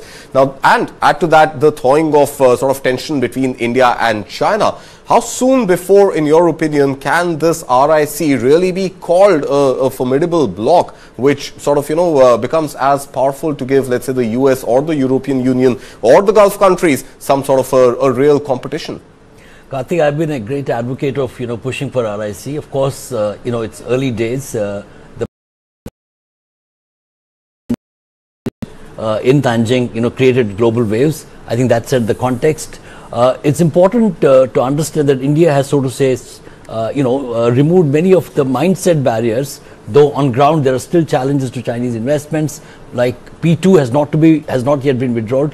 Press Note 2, which is critical, in terms of bringing Chinese investments into India. It was brought at the height of Galwan crisis. So I don't think that will be withdrawn right away. But India is easing restrictions in terms of bringing more and more Indian partners to Chinese companies, like we've seen with MG Motors. I do see that playing out in the telecom sector, in the phone industry, where Chinese have a great head start. And I do see greater synergy between Russia, India, and China.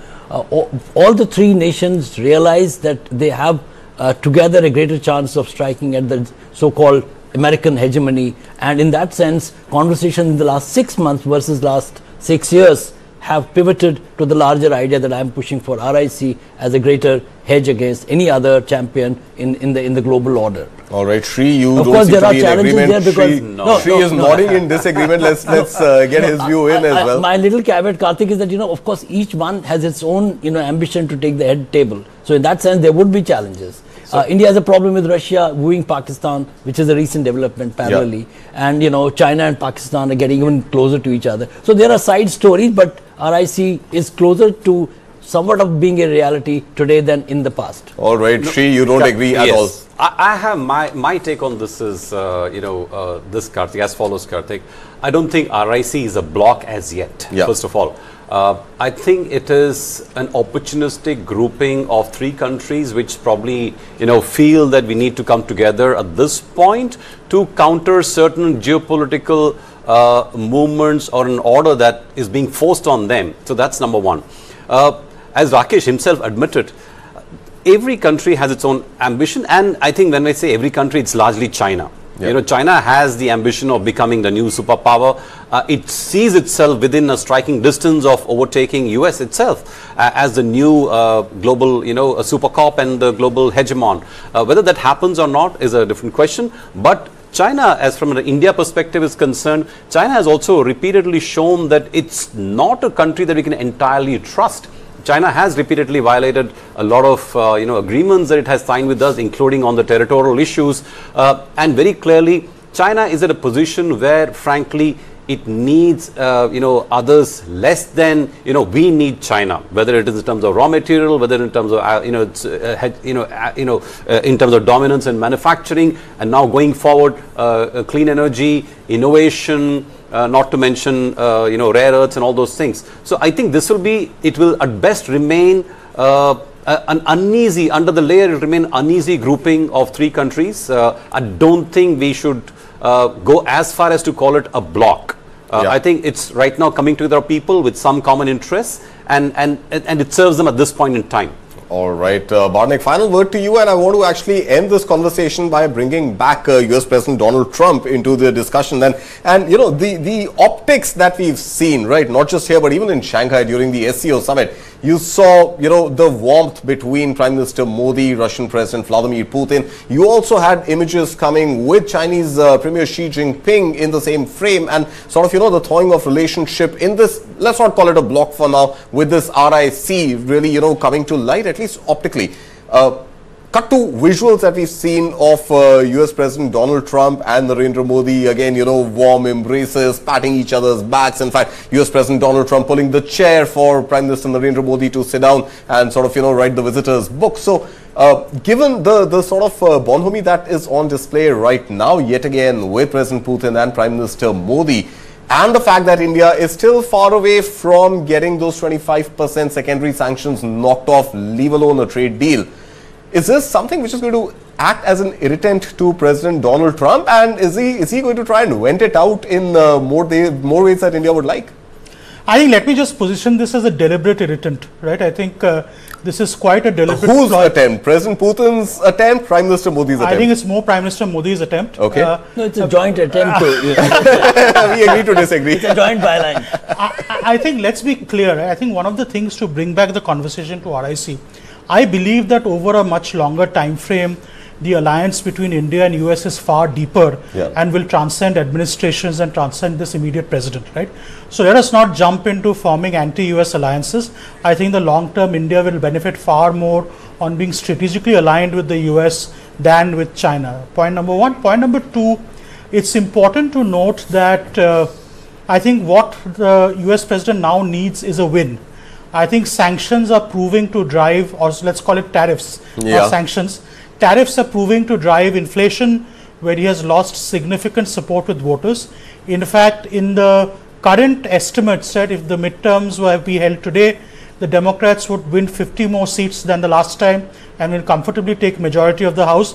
There's also a strong likelihood that the Senate may flip Democrat if the elections were held today. Right. So, given these political dynamics, and it's all driven by cost of living, I think the US president has to be visible in reducing tariffs on countries. So I think the need for him to announce a trade deal where the 25 plus 25 is actually brought down to 16%, which is the deal on the table, is far more imperative for the Americans than for the Indians.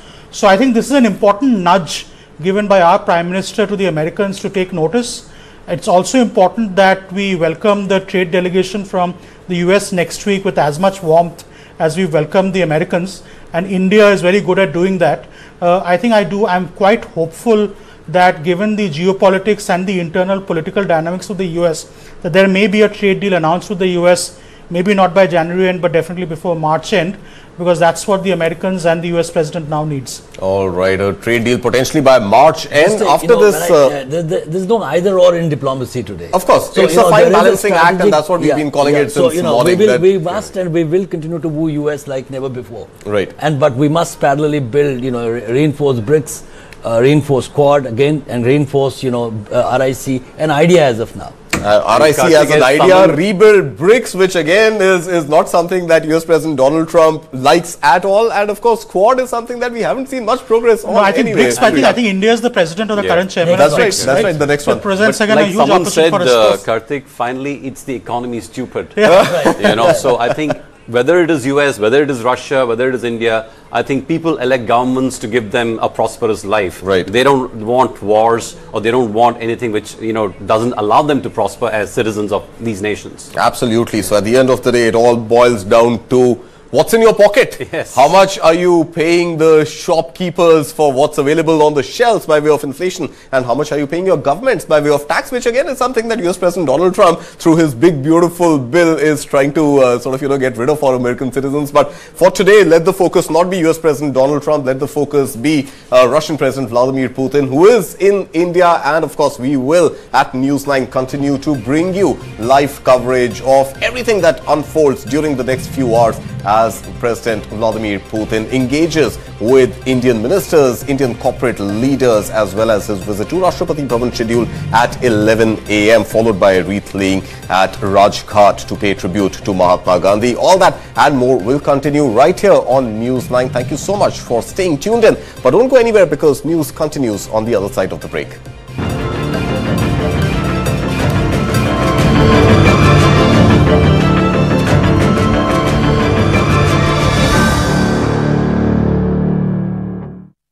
$25 lakh का hospital bill है, इतने पैसे कहाँ से आएंगे? पैसों की चिंता आप मत कीजिए पापा। मैम, सर का हेल्थ इंश्योरेंस क्लेम अप्रूव हो गया है। आप पॉलिसी बाजार। पॉलिसी बाजार पर 0 GST के साथ अब 1 करोड़ का हेल्थ इंश्योरेंस सिर्फ 550 रुपए महीने से शुरू। आराम से। हाँ। सामान देना भैया। अब आगे क्या करना?